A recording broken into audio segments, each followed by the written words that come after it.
Hi, my name's Rob Barber of Rob Barber's Bodyboard School and Bodyboard Holidays, and I'm here to talk to you today about how to make paddling out a bit easier, because it is the least fun part of bodyboarding. Okay, so what we want to do is reduce the amount of paddling that you have to do, maximise the amount of wave riding that you do, use all your energy for riding waves rather than trying to paddle out to get to them. Okay, so there's a few little tips I want to give you. First of all, the main tip that lots of people miss, because they jump out of their car or they arrive at the beach and then they look at the waves and they just bolt straight in there.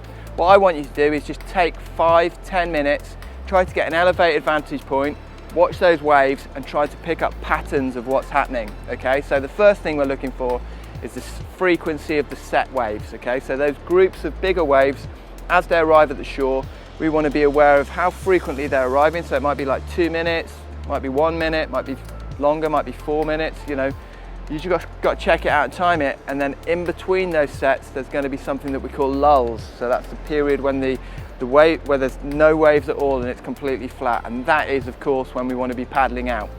Okay, so it's being patient to paddle out during the lulls and not taking a set on the head, as we call it.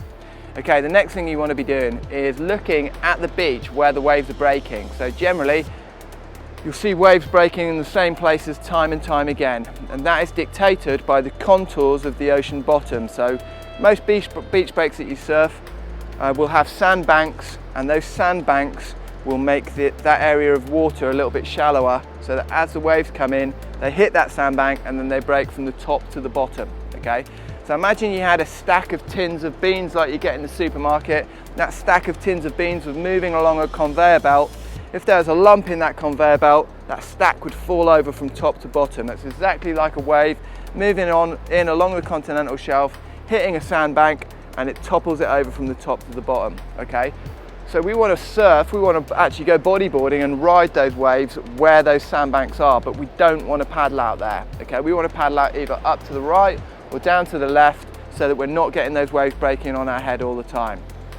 So we're looking for where the waves are breaking, but almost more importantly, we're looking for where the waves aren't breaking. Because where they aren't breaking, that's where the water, which has been pushed in towards the shore, is then escaping back out to sea because of the tidal movement. Okay, so as it escapes back out to sea, that's what's known as a rip current, and we can actually join that rip current and travel out to sea through the least line of resistance. Okay, so there'll be very few waves coming through that area because it's nice and deep. Lifeguards call that area a gully, a hole, or like I said, a rip current. Okay, so we're looking for that area. It's not particularly dangerous as long as you're aware of it and you can paddle across that current to escape it if needs be. It's actually our friend. Okay, the next thing you need to be aware of are wind, okay, and the effect that that has on the surface water. So if we've got a cross-shore wind blowing from right to left down the beach, that will mean that as soon as you enter the water, you start drifting in that direction. So enter the water accordingly to make sure that you're not going to get swept down the beach into an area that you don't want to be in.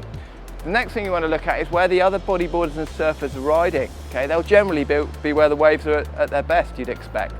Okay, but are there other peaks where they're not riding, where you can go out there and get uncrowded waves to yourself? That's something lots of bodyboarders that I speak to would prefer to sort of ride a peak that's maybe not quite as good but has nobody on it. So it's a decision to make by checking the waves, and all these things need to be going through your head as you're stood taking that 10 minutes preparing for your wave riding. Okay, final thing that you need to be aware of is your actual physical ability to get out through the waves and not tiring yourself out. Okay, so it's all about using this thing here, your brain. Okay, what you want to do is walk out to chest depth water in your fins, so walking out backwards, getting to chest depth water, and then waiting and being patient. Okay, wait for a lull. When there's a nice lull, when it goes nice and calm, then jump on your bodyboard, paddle out as quickly as you can.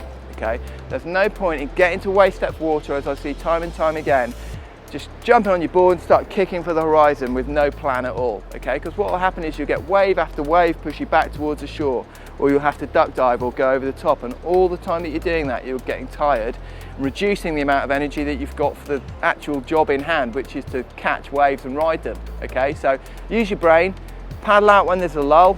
Okay, when you get out there, have a look, find where the peak is. Hopefully when you've been watching from above or when you've been checking the waves, you've located that peak, and if you've really thought about it, you will have lined that peak up with a stationary marker on the beach, so that when you're in the water you can paddle out and line up with that blue building or line up with that car park sign and be right in front of where you think the waves are breaking, and lo and behold, when the sets come, you should be in the right place to get that perfect set wave and have a really good session.